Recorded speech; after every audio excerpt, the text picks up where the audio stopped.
Hari ini kita lanjutkan pembahasan kita tentang hidup berkelimpahan di dalam Kristus. Dalam bab sebelumnya kita sudah belajar bahwa doa dan persembahan haruslah naik bersama-sama. Di dalam perjanjian lama, pola ini jelas sekali dan saya ingin membuktikan dengan beberapa kisah di dalam Alkitab untuk menunjukkan kepada Anda pola yang sudah ada sejak masa perjanjian lama. Buka sebentar di 1 Samuel pasal yang 9 ayat 6 dan 8, 6 sampai 8.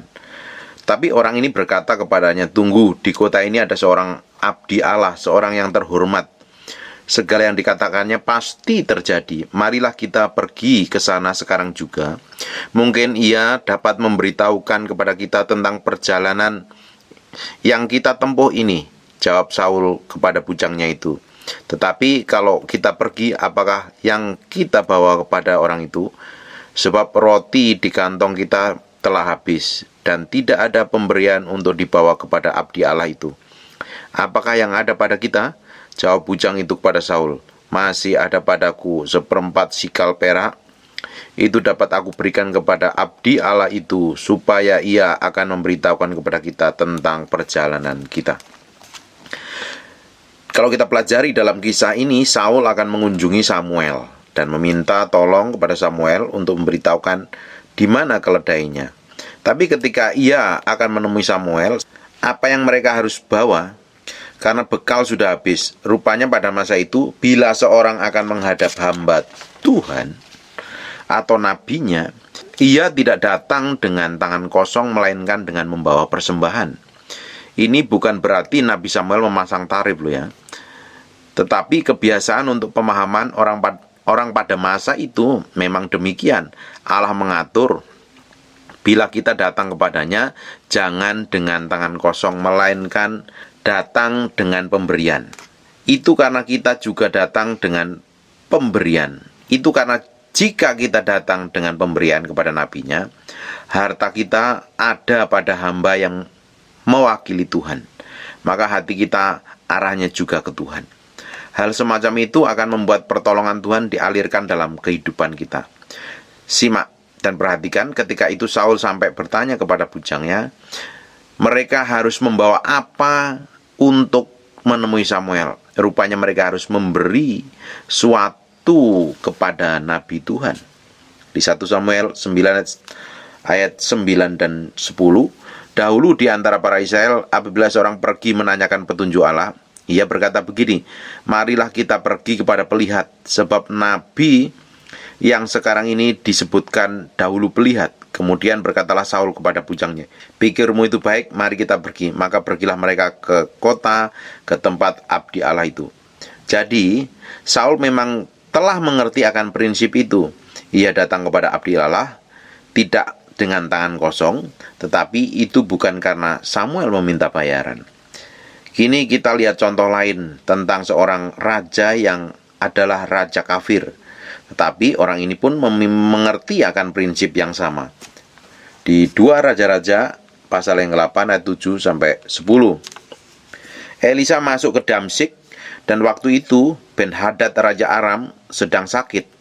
Ketika dikabarkan kepada raja, "Sudah datang abdi Allah kemari," berkatalah ia kepada Hazael, Ambillah persembahan, pergilah menyongsong abdi Allah itu dan mintalah petunjuk Tuhan. Dengan perantaraannya, sembuhkanlah aku dari penyakit ini." Lalu pergilah Hazael menyongsong dia, diambilnyalah persembahan berupa segala barang yang indah-indah dari Damsyik, sebanyak muatan 40 ekor unta. Ini banyak sekali. Sesudah sampai, tampillah ia ke depan Elisa dan berkata, "Anakmu Ben-Hadad Raja Aram menyuruh aku menanyakan kepadamu, apakah aku akan sembuh dari penyakit ini?" Jawab Elia kepadanya, "Pergilah, katakanlah kepadanya, pastilah engkau sembuh. Namun demikian Tuhan telah memperlihatkan kepadaku bahwa ia pasti mati dibunuh." Ayat ini sering menimbulkan rasa malu di hati saya karena seringkali orang kafir justru lebih tahu dan dapat berbuat lebih baik dibandingkan orang yang mengaku mengenal kebenaran. Ini jelas contoh yang pasti akan membuat kita malu, karena seorang raja kafir mengetahui bagaimana harus memberi seorang abdi Allah. Berapa banyak di antara kita orang percaya yang sama sekali tidak tahu memberi. harta kita tertuju pada diri kita sendiri, maka hati kita selalu kembali ke diri kita. Selama hati kita bermuara atau berujung kembali kepada diri kita, tidak mungkin hati kita akan sampai kepada Tuhan. Oleh karena itulah Alkitab berkata, di mana hartamu berada, disitulah hatimu berada. Saul telah mengetahui hal ini dan ia datang kepada hamba Tuhan tidak dengan tangan kosong. Ben-Hadad si raja kafir itu pun tahu harus menyongsong hambanya dengan korban persembahannya. Kisah lain yang juga menarik bisa kita simak dalam kehidupan Naaman. Buka sebentar di 2 Raja-Raja pasal 5 ayat 1-5. Namun Panglima Raja Aram adalah seorang yang terpandang di hadapan Tuhan dan sangat disayangi. Sebab oleh dia Tuhan telah memberikan kemenangan kepada orang Aram. Tetapi orang itu seorang pahlawan tentara, sakit kusta. Orang Aram pernah keluar bergelombor dan membawa tawanan seorang anak perempuan dari negeri Israel. Ia menjadi pelayan pada istri Naaman. Berkatalah gadis itu kepada nyonyanya, sekiranya tuanku menghadap nabi yang di Samaria itu, maka tentulah nabi itu akan menyembuhkan dia dari penyakitnya. Lalu pergilah Naaman memberitahukan kepada tuannya, katanya, beginilah dikatakan oleh gadis dari negeri Israel itu. Maka jawab Raja Aram, baik, pergilah dan aku akan mengirim surat kepada Raja Israel. Lalu pergilah Naaman membawa sebagian persembahan 10 talenta perak dan 6.000 sikal emas dan sepotong pakaian.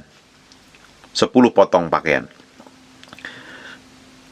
Di ayat 14 dan 16, 14-16, maka turunlah ia memendamkan dirinya 7 kali ke dalam sungai Yordan, sesuai dengan diperkataan abdi Allah itu. Lalu pulihlah tubuhnya kembali seperti tubuh seorang anak, dan ia menjadi tahir. Kemudian kembalilah ia dengan seluruh pasukannya kepada abdi Allah itu. Setelah sampai, tampillah ia ke depan Elisa dan berkata, sekarang aku tahu bahwa di seluruh bumi tidak ada Allah kecuali di Israel. Karena itu terimalah kiranya suatu pemberian dari hambamu ini. Tetapi Elisa menjawab, demi Tuhan yang hidup, yang di hadapannya aku menjadi pelayan, sesungguhnya aku tidak akan menerima apa-apa. Dan walaupun Naaman mendesaknya supaya menerima sesuatu, ia tetap menolak. Dalam kisah ini muncul pertanyaan, mengapa Elisa menolak akan persembahan Naaman, sedangkan di kisah sebelumnya tentang Ben-Hadad tidak ada masalah. Persembahan Saul pun diterima Samuel. Mengapa Naaman yang sudah menerima kesembuhan ketika akan memberikan persembahan ditolak Elisa? Jawabannya sederhana, karena Naaman memberikan persembahan itu setelah ia sembuh. Inilah yang membuat Tuhan mengatakan melalui Elisa untuk tidak menerima persembahan itu. Karena kita tidak akan pernah dapat menyuap atau membayar Tuhan atas apa yang Tuhan sudah berikan kepada kita. Orang percaya bila memberi setelah diberkati, memberi setelah ditolong, berarti ia mau memberi seolah-olah mau membayar apa yang sudah diterimanya. Tuhan tidak pernah dapat dibayar dengan apapun juga atas apa yang sudah pernah ia kerjakan dalam kehidupan kita. Ketika Naaman memberikan persembahannya setelah disembuhkan, Elisa mengatakan tidak akan menerima karena Naaman tidak melakukan atas dasar iman. Sedangkan persembahan Ben-Hadad terima karena sebelum ia menerima jawaban, korbannya sudah diserahkan dahulu. Buka sebentar di Kisah Para Rasul pasal yang ke-8 ayat 17-24. Kemudian keduanya menumpangkan tangan di atas mereka, lalu mereka menerima Roh Kudus. Ketika Simon melihat bahwa pemberian Roh Kudus terjadi oleh karena rasul-rasul menumpangkan tangannya, ia menawarkan uang kepada mereka. Tetapi Petrus berkata kepadanya, binasalah kiranya uangmu dan itu bersama dengan engkau, karena engkau menyangka bahwa engkau dapat membeli karunia Allah dengan uang. Tidak ada bagian atau hakmu dalam perkara ini, sebab hatimu tidak lurus di hadapan Allah. Jadi bertobatlah dari kejahatanmu dan berdoalah kepada Tuhan supaya ia mengampuni niat hatimu. Sebab kulihat bahwa hatimu telah seperti empedu yang pahit dan terjerat dalam kejahatan. Jawab Simon, hendaklah kamu berdoa untuk aku kepada Tuhan, supaya kepadaku jangan kiranya terjadi segala apa yang telah kamu katakan itu. Perhatikan, Simonlah yang menawarkan uang, tetapi pemberian Tuhan tidak bisa dibeli. Apa yang Tuhan berikan kepada kita, kita tidak bisa membelinya. Kesalahan Simon bertumbuh pada tidak dimilikinya hak atas karunia dan hatinya tidak lurus di hadapan Tuhan. Simon dan Aman memiliki kisah yang hampir sama, karena keduanya baru akan memberikan persembahan setelah melihat Allah bekerja. Berarti hati mereka sebenarnya tidak begitu yakin apakah ada Allah di Israel. Lukas 12 ayat 34, karena di mana ada hartamu berada, disitulah juga hatimu berada. Perhatikan, jangan datang kepada Tuhan dengan tangan kosong, karena bila mana hartamu ada pada Tuhan, maka arah hatimu pun akan tertuju kepada Tuhan. Amsal 4 ayat 23, jagalah hatimu dengan segala kewaspadaan, karena dari situlah terpancar kehidupan. Cara kita menjaga hati diantaranya adalah terus-menerus memberikan korban, yakni persembahan kepada Tuhan dengan harta kita. Semakin banyak persembahan kita kepada Tuhan, hati kita akan semakin berpaut kepada Dia. Semakin berharga yang kita persembahkan, hati kita akan semakin tertuju kepadanya. Dan sebaliknya, semakin kikir kita, semakin kita simpan harta kita untuk diri kita sendiri, maka hati kita akan semakin tertuju kepada diri sendiri.